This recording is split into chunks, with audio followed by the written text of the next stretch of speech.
Hello. Hello. Hello. Hello, my name is Matthew West, and I'm the host of this podcast. It's called the Matthew West Podcast. I really hope you like it. Hello, his name is Matthew West, and he's the host of this podcast. It's called the Matthew West Podcast. He really hopes you like it. I really hope you like it. What's up, guys? Welcome to another episode of the Matthew West Podcast. I'm your host, Matthew West, and as always, I really hope you like it. Thank you for joining me.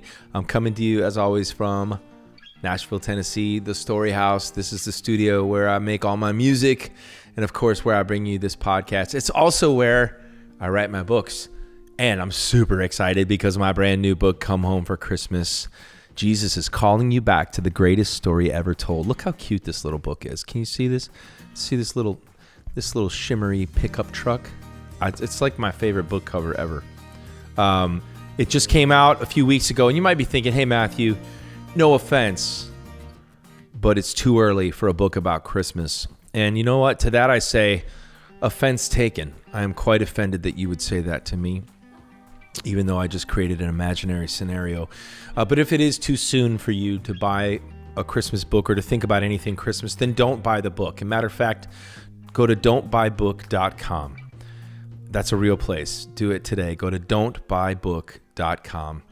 And when you get there, well, there's going to be a link to buy my book, because that's called reverse psychology. I don't know. I've heard that's reverse psychology. But anyways, I'm super excited about the new Christmas book. And whenever it's right for you to turn towards Christmas, then you can pick up a copy of the book. I hope you love it as much as I loved writing it. Speaking of writing, today we are celebrating the upcoming release of my brand new album, Don't Stop Praying. And I loved writing these songs on this record. 12 songs are coming your way.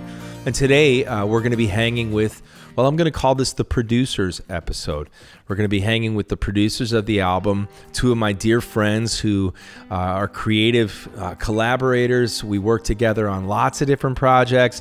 The three of us have written songs with and for lots of different artists, as well as teaming up together for my latest record. So we're going to be talking to them. One other thing I want to make sure that you know about, in addition to the Christmas book that just came out, the new album, you can pre-save it and pre-add it at Spotify. It's going to be available on October 4th, wherever you listen to music, all 12 songs. 4 songs are currently out that you can go and listen to.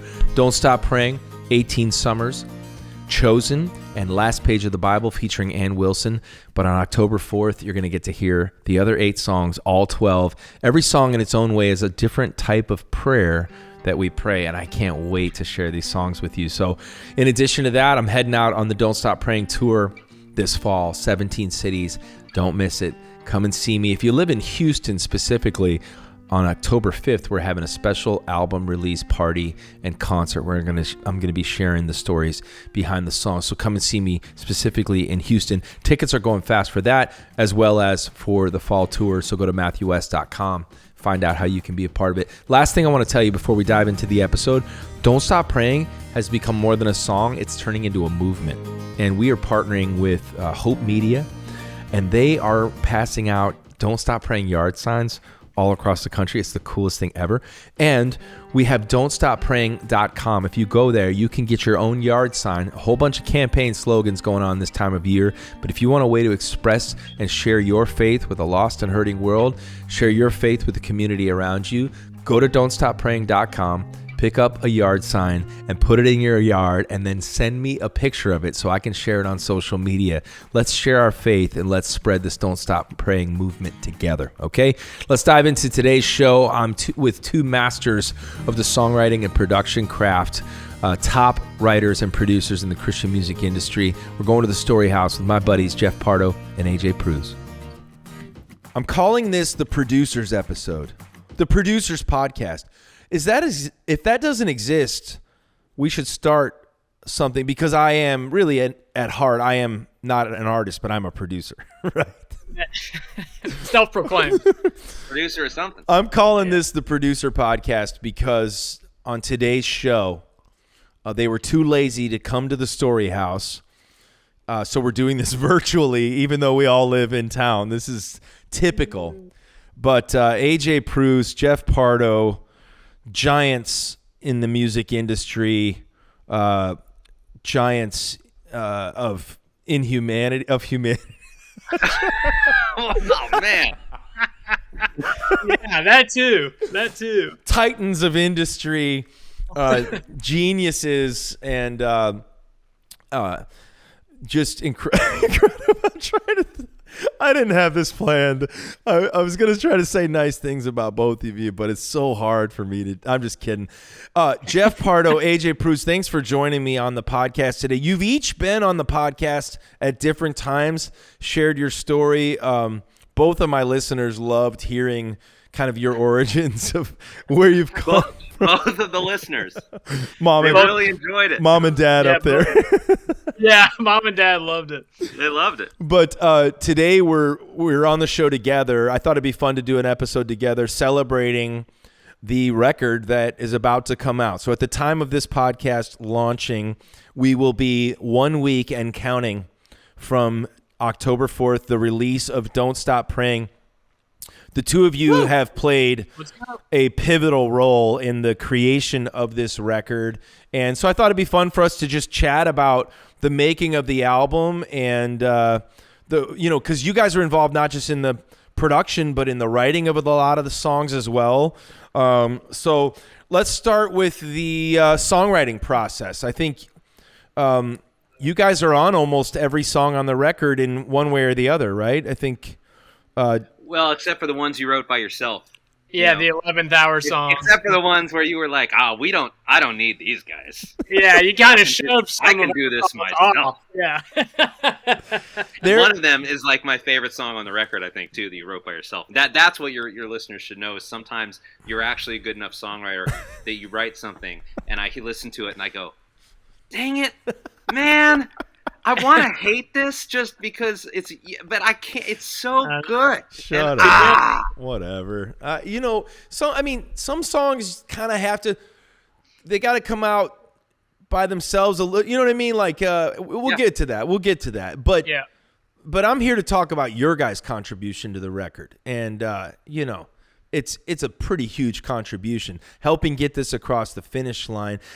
I had a question from a listener of the podcast asking how long it took to make the record. In fact, Sarah, can you bring me the questions? I might bounce off of some of those. But do you guys remember? I wanted to say we started actually recording the record. I think a lot of people don't realize, but some of the recording actually begins while we're writing the songs. Isn't that fair to say? Yes. Sort of Yeah, for in the... sure. Talk about the demo process for both of you guys. Jeff, go first. How much of when we're writing the song, what you're actually creating in the songwriting room, actually, does any of it actually make it onto the record, or is it a template that gets built and then you're recreating? Yeah, it's interesting because I think AJ and me are probably a little different. I think AJ gets probably more done in a typical songwriting session than I do. But yes, I mean, I think the goal now, and like your listeners probably all know, I mean, it's people are making albums in their bedrooms now. I mean, I think we live in a time where as soon as you hit record on something, there's the possibility that it'll end up on the final record. Truth. So if I'm recording your demo vocal, for example, like the first time that you sing a song, there might be elements of that. This actually happens quite often where something that you sang just feels instinctive. It kind of just comes out of you. And sometimes going back later and trying to beat that actually doesn't happen because artists sometimes get in their head about, well, now it's time to do the real vocal and it's the real thing and the sort of self-imposed pressure. And occasionally when you're just singing the song for the first time, not worried about whether it's awesome, just like whether it's, just letting it come out of you sometimes has more emotion than when you go back later. So yes, I think the goal is always to have something that is good. And then, and songs are different where sometimes you'll go back and change a lot later.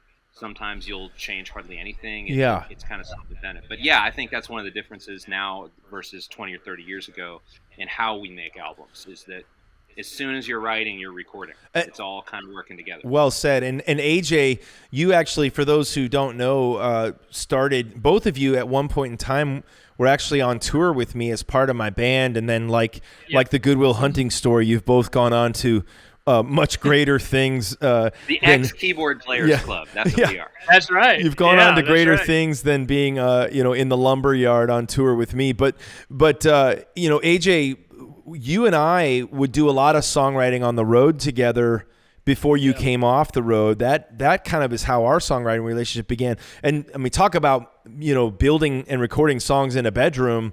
It was like, I mean, a lot of tracks that you'll start creating are in a hotel room or a dressing room and I remember specifically there might have been, was the song Unashamed. I feel like that one began in a locker room while we were on tour somewhere.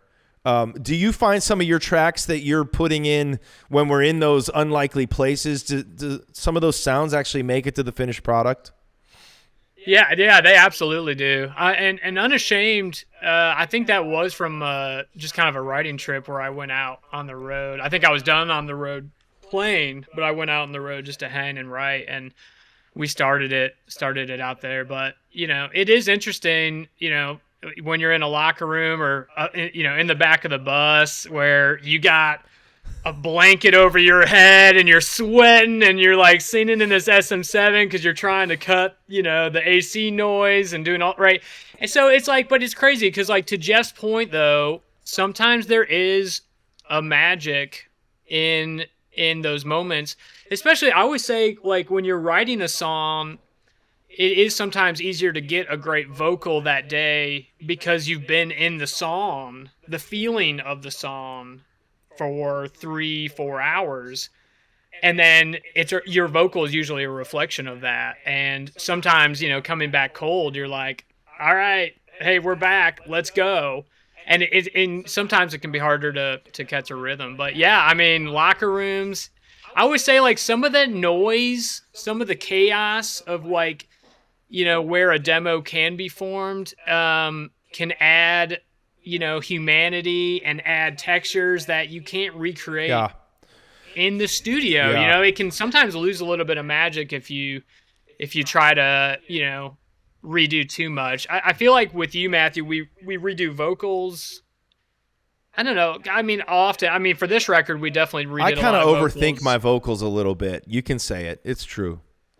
Yeah, but like what I love is like, this acoustic that was recorded on an iPhone in a lot. I was going to say, I mean, there's definitely some, I feel like there might even be a couple things on Unashamed that you, from your original demo, AJ, that were like, oh, I'm playing this thing. I'm just doing it instinctively. And and same thing with instrumentally, or I'll do that as a piano player sometimes, where it's like you just play something and it's instinctive and it feels like it's just coming out of you. And that's what it should feel like. Yeah. I think exactly. The one of the questions was which song took the longest to write, and I was thinking about our writing sessions on this record, guys. Like I remember the day we wrote 18 Summers here at the Story House, and it was like I feel like it just fell out really fast because, like, one, I was like living in that. I'm right in that moment, dropping my kid off at college, but like. I feel like we might have written 2 songs in a day sometimes. So my answer to that question was, I think the songs that took the longest to write were probably the ones that I was writing by myself just because it's a little more of a mental battle. But do you remember any one particular, is there one particular song writing session, either the 3 of us writing together or individual, that sticks out the most to you as maybe most meaningful or, unique in for one reason or another? I know we talked about the dressing room with Unashamed and the back of the tour bus. And to piggyback off that, I think for us, at least the songs that you and I did, Matthew, together, I think probably Unashamed was the longest process. Because even the other day, you had texted me about finding voice memos from when we wrote it and different things. And the only voice memos that I found were very different versions of the song than what melodically and stuff than actually what was finished on the record, which I love that too. I like kind of looking back and be like, oh, that was a very different song. Yeah. Before we found that, we found that melody that kind of shot us in a direction. But then like, what was the date? Like Breakthroughs coming, and then To Be With Jesus, we wrote those in like, Those those were 2-hour day, songs. The same day, 2-hour songs. Like those were quick. Yeah, and then I think Yep. maybe we revisited some elements on To Be With Jesus that on a following day. But wouldn't you guys say almost like I know Jeff, like when we wrote Don't Stop Praying, it felt like, it just kind of happened in like 3 hours or something like that. Yeah, I bet our longest song, because there's a number of songs that the three of us wrote. There's a couple that Matthew wrote by himself, and then there was a couple that like me and Matthew wrote, a couple that you guys wrote together.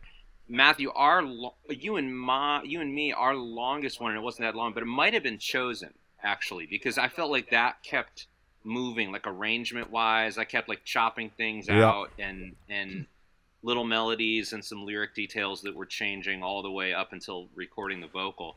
But none of them were super drawn out. And I think, some of that goes to, I feel like when we were landing on a lot of title, like ideas for the songs, I think the idea is the hardest part, right? Like having the thing to write about that we think a listener is going to find compelling. Yeah. And once you have that, you have a target. And then it's just a matter of,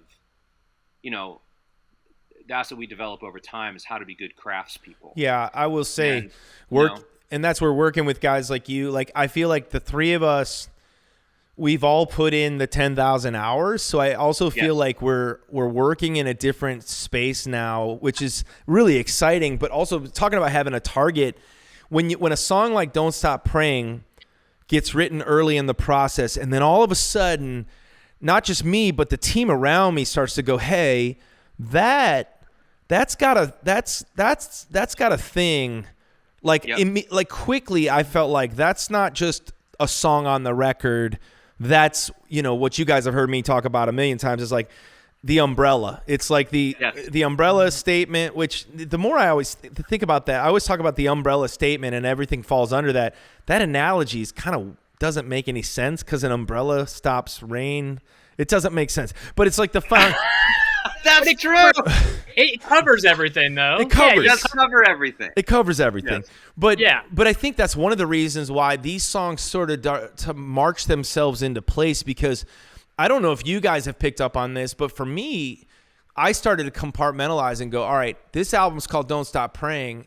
In their own way, these songs are sort of about the different types of prayers that we can pray in our lives. Like, or I should say, on the broadest sense, these songs are about prayer in one way or another. So like when I think about songs like Chosen, Chosen is the reminder that when we pray, we should be eager to listen and hear what God says to us. It's not just about us talking to him.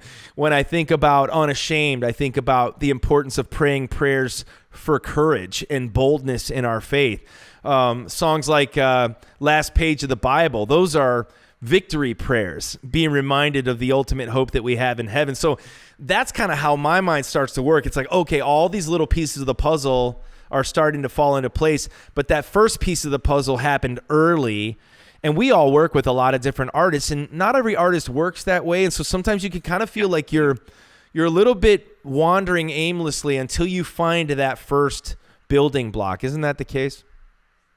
No, yeah. I mean, I would say that's definitely true for your records. Like, I think you as an artist are very intentional thematically, more than most that I work with, because I mean, this is probably the third or fourth record I've been a part of and worked on with you, to varying degrees and stuff. But I feel like you're very intentional about your theme.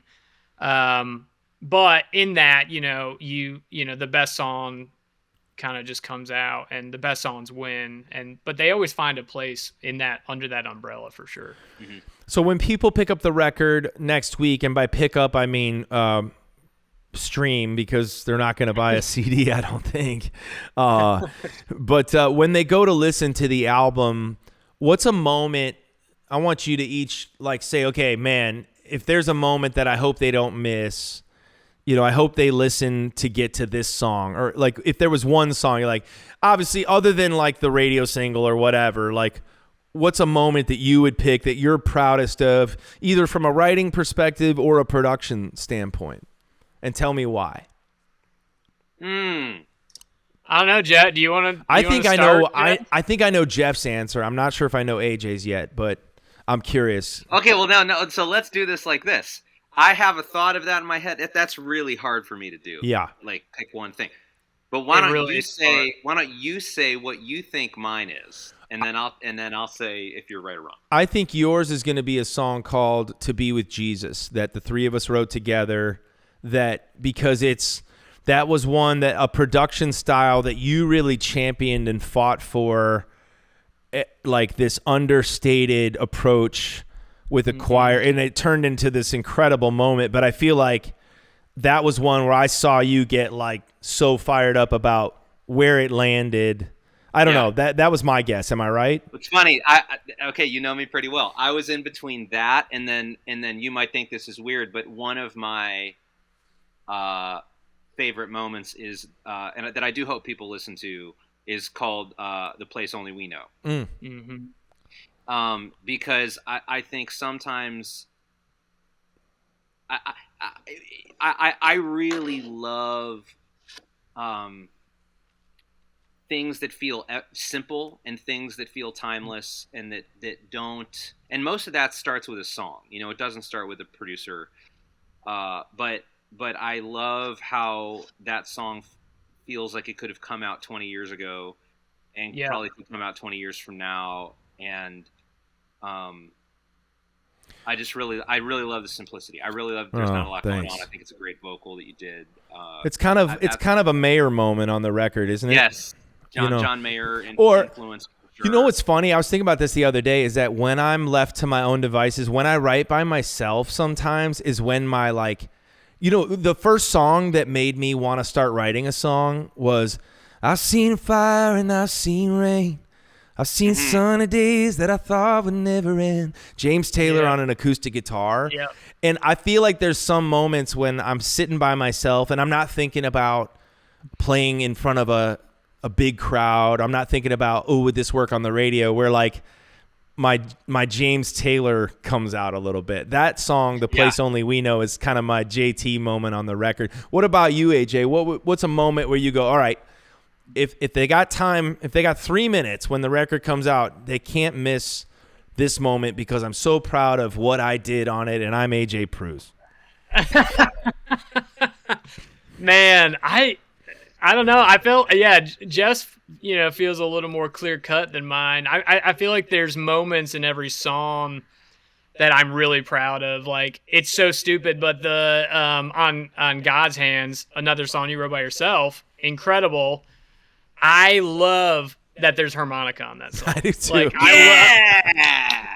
I love it. I like, that's such a little. Those are the things that producers nerd out about, right? I mean, I remember when I sent it to Jeff too. You were like, "Dude, yes, what the heck, harmonica, man." You know? I love that song, but the harmonica lit me up. Yeah, it made me want to go. Yeah, man. It made me want to go buy one of those like Neil Young like harmonica necklace things and learn how to play. So I still might do that actually. It just reminds me, it's the Billy Joel Piano Man thing, and again to just kind of the timeless moments on the record. But I mean, I would say though, for me, like my favorite song, at least that from a writing standpoint, I'm proud of the whole record from a production standpoint. Like, I feel like I loved getting to work on it with you guys. But I love Unashamed. I feel like it's that song to me, it's a big statement song. I think it's never been a more appropriate song than it is right now for the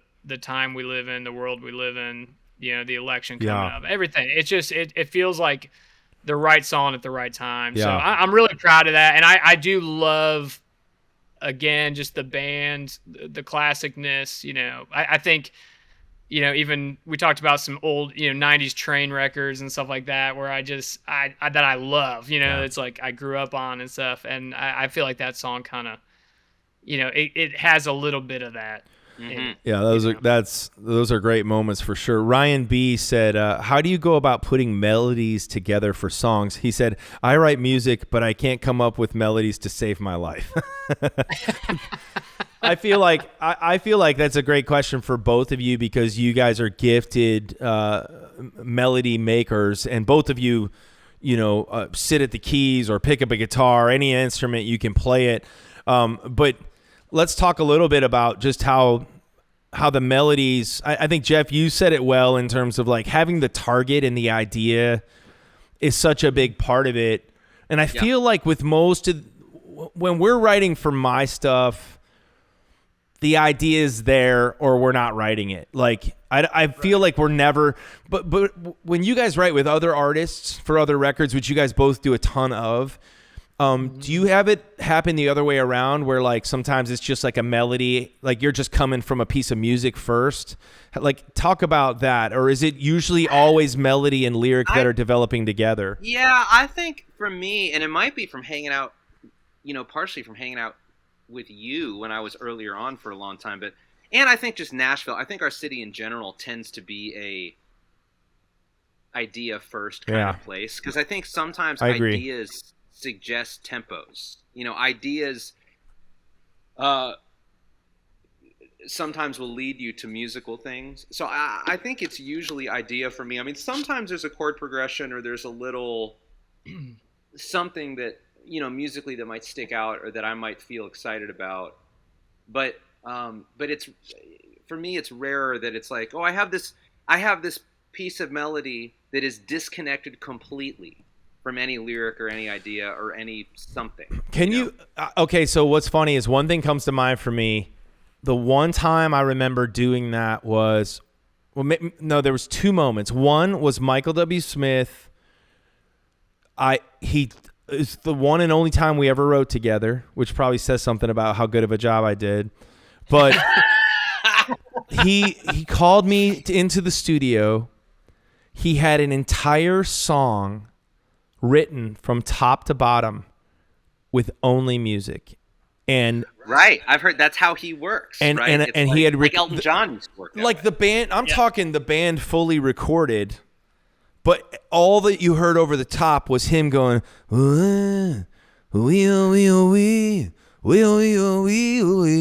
like no lyrics. Yeah. And there was not even like this is what the song's about. And that was one of the few times I've ever had an experience where melody, he's a melody first kind of guy. Whereas a song like 18 Summers, I feel like that idea told us. And then, you guys are at the piano. Jeff, you go sit down and you start going, or whatever. That melody, it's like the song, the title told us that it needed to sound like Toy Story. I think that's a great example of a song that you could easily think that I came in with that piano thing, and that led to 18 Summers, right?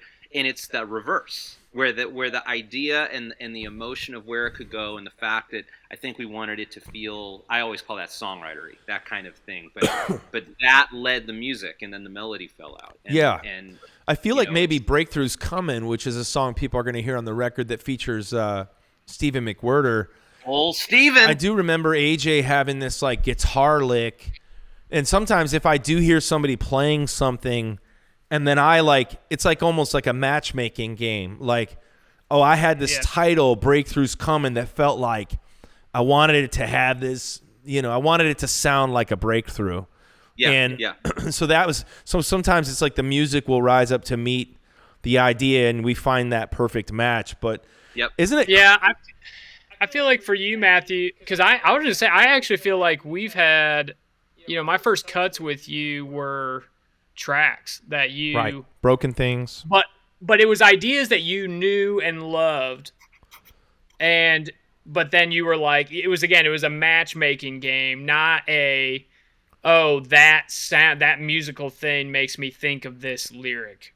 And I know, I guess that happens in LA. That's kind of more of a pop mentality for songwriting, but like Jeff said, I mean, in Nashville, idea is king. I mean, especially we all work in the country music space some too, and it's like every room starts with, all right, let's go through our ideas. Let's go through what ideas. Do you got? What's in the we're just flipping through our notes, and it's like, what title inspires us today? And then we find music around it. And isn't that it's always an intimidating. I always try to be mindful of how other writers would make me feel sometimes when I would come in with my little idea and they'd, I remember like being so intimidated coming in writing with a more experienced writer early in my career. And I'd say, well, I got this idea, and I was bringing them my best idea, and their response was, what else you got?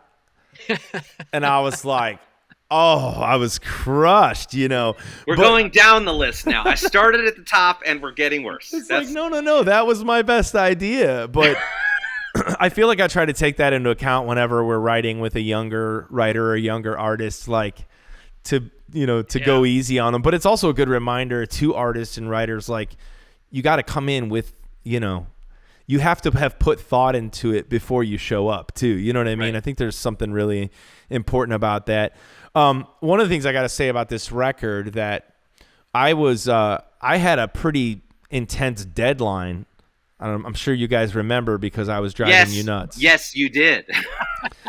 And it wasn't because of the record label. It was because I was going to go gallivant around Europe with my family on a special vacation. And so I needed you guys to finish that record so that I wasn't, having to cancel my vacation. And you guys delivered in a major... We did it. Major. We sure did. I mean, you guys crushed it and delivered that record on time. And let's talk about what the final touches on the record were, which really weren't on the record. But to celebrate the record, the three of us did something fun. Where we did took we a little trip. This is why it's fun to hang out with Matthew.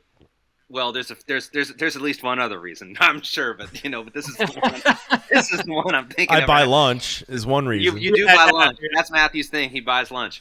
Matthew was kind enough to take AJ and me up to Chicago for a day. We went to a Cubs game and ate some food and had a great time hanging out. Do a little 24-hour guys trip to Chicago, where Matthew's from and I'm from. And AJ's from, another state up that way. A much better state up that way, Michigan. AJ, I visited my brother actually this past weekend. This is well timed, and he lives in Columbus, Ohio. What do you think about Columbus, Ohio, AJ? The worst city in the worst state. That's right. Because who are you a fan of, AJ? U of M. Let's go. Now, Michigan. Michigan. I hope 87% of our listeners are from Columbus, Ohio. That's right. Yeah. Well, the opinions expressed by our guest today do not reflect the opinions of the host. But we had a great time on that trip. Columbus is a nice city, man. It's okay. No, he actually believed me. We did Chicago. It was awesome. That was very kind of you, Matthew. Oh man, it was so much fun to be able to. I think too often in our industry, like in music, like, I don't do a good job of celebrating. I'll tell you that much. Like one of the ways I heard it said when I was looking at the different qualities, healthy and unhealthy, of the different Enneagram numbers is my Enneagram number, when it's unhealthy, has a hard time celebrating. And the way somebody said it was, we rarely wait for the confetti to fall. Right. So you're on to climb another mountain. You're on to the next challenge. And sometimes I can be that way, even when it comes to my own record. It's like maybe I'm trying to shield myself from whether it's successful or not or whatever. It's just, but it was impressed upon me, just the need to like celebrate the job you guys had done, to celebrate the job we had done together. And I always talk about one of the things that I think is so sacred about the songwriting and the recording process, for that matter, is those are the days, in my opinion, of the creative process before any dream crushers are allowed in the room. Right? That's right. When we're writing, specifically when we're writing the song, because maybe by the time the songs have been written, the record label or different people can speak in and say, oh, we like this song, but we don't like this, or whatever. And then, of course, when the music gets released, people can listen to it, or they can ignore it, and they can tell you if they like it. They can tell you if they don't like it. Radio stations can say we're going to play it or we're not going to play it. And that is just a roller coaster that that your music gets taken on. And music is so subjective too. So I do love that we get to be in those rooms together and celebrate the potential of what could be. And in those moments before the Dream Crushers are allowed in, I mean, just the pure excitement over a lyric crafted like 18 Summers, and get to the end of that, and all three of us going, I think we just wrote something really special. You know, that I say that's like my biggest and favorite takeaways. That's why it's important to celebrate before the record even comes out. You know what I mean? Oh, yeah. Regardless of what the results are, we got to celebrate those things. Yeah. I mean, I think it's the minute in any creative endeavor, but I mean, I think this is a broader life thing too. The minute other people are able to determine your own satisfaction with the work you've done is the minute it's going to be a lot less life-giving. Oh, you know, I think it's important to. Yeah. I mean, that's and it is probably one of the reasons. Like my favorite. Someone asked me 2 days ago, "What are your favorite parts about making music?" And I was thinking about it. He's someone who's not in the music business, and I think at least two of my favorite stages are finishing a song before you're getting into the record making, and then finishing the record, the very end of it. So it's basically the two endings of the process that feel the most like pure or something, before everybody else gets to speak in, before it's out in the world, where it's just like, we made this thing. Yeah. And I still love that part. If I didn't love those parts as much as I do, I don't know if I'd be doing this thing. Well, and that's why I'm glad we got these few moments to hang on the podcast together and just kind of reflect on the process a little bit, you know, because otherwise we're on to the next mountain to climb, or, you know, so before it even happens, before the music comes out. And I'm just excited for the world to hear what we've poured our hearts and souls into. 12 songs, Don't Stop Praying, of course, the radio single, and it's turned into a really special movement, man. People are really responding to the songs that have come out. We've made a whole lot of grown men cry with the song 18 Summers.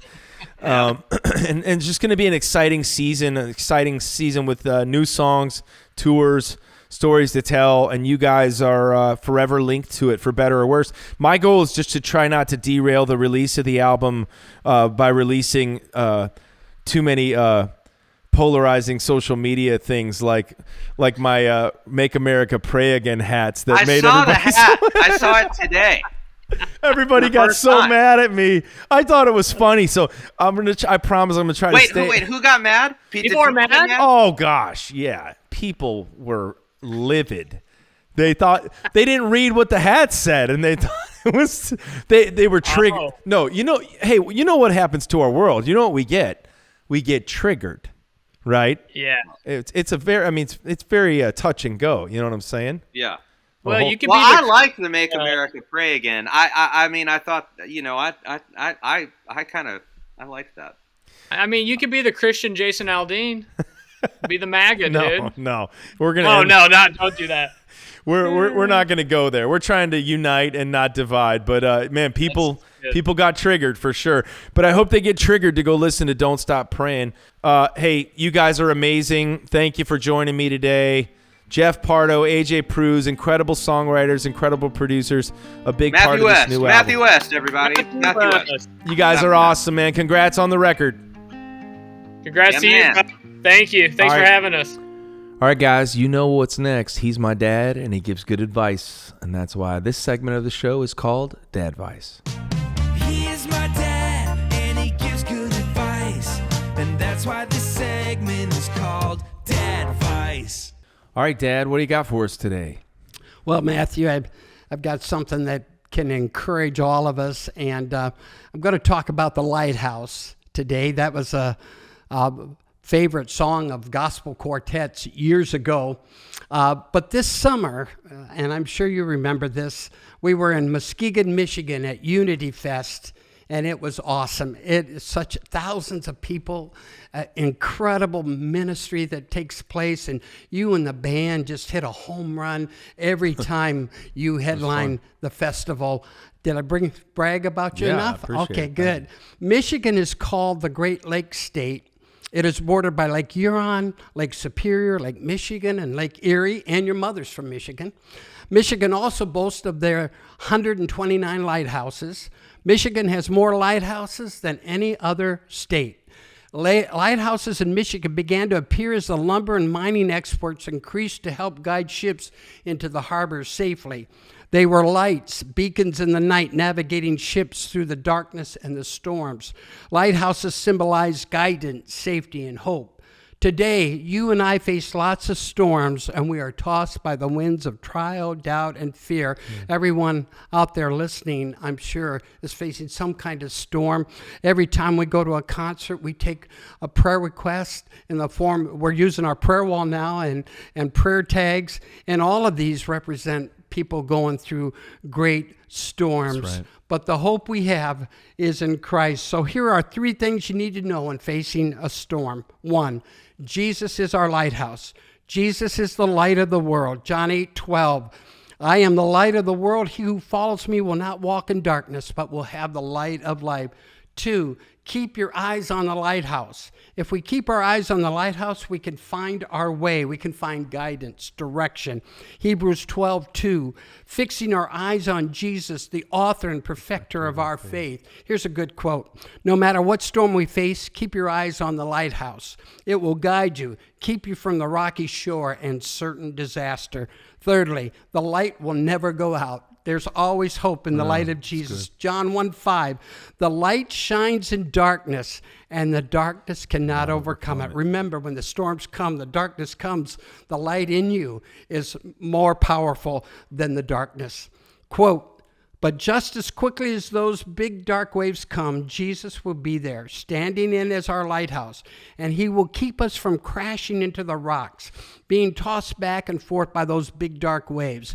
And when we can't feel the land beneath our feet, he will keep us on course. My dad advice today is look to the lighthouse, and you'll arrive safely ashore. Listen to David's prayer, and go look this prayer up. Psalm 43:3. Send out your light and your truth. Let them lead me. Let them bring me to your holy hill and to your dwelling. In other words, David was praying, let them bring me safely to shore. The lighthouse. That's good. Thanks, Dad. All right, guys, that's the show for today. I want to thank my guests, Jeff Pardo and AJ Pruis. Hopefully you enjoyed us kind of geeking out over the music making part of it. I don't always go deep into the weeds when it comes to the music making part of the process when we're doing the podcast. I've always wanted this podcast to be not too much insider stuff, but just accessible for all of us, because really what we're diving into is the power of story and how God's at work in all of our stories. But occasionally it's fun to be able to kind of take you behind the scenes, pull the curtain back, and share with you our thought process, my thought process, the heart behind the songs. And you know, at the end of the day, as much as I love this podcast, music is my day job. So I'm glad I was able to do that today. Hope you enjoyed it. Get ready for this new album. I'm praying that it's going to be an inspiration and an encouragement to you. And I want you to know how much it means to me if you let my songs be part of your life in any way, or my books or whatever. I just want you to know how much that means to me. I write these songs in the hopes that they point you closer to Jesus, and I hope this new album does just that. All right, go make the most of the one life you get. It's your story for his glory. See you next week.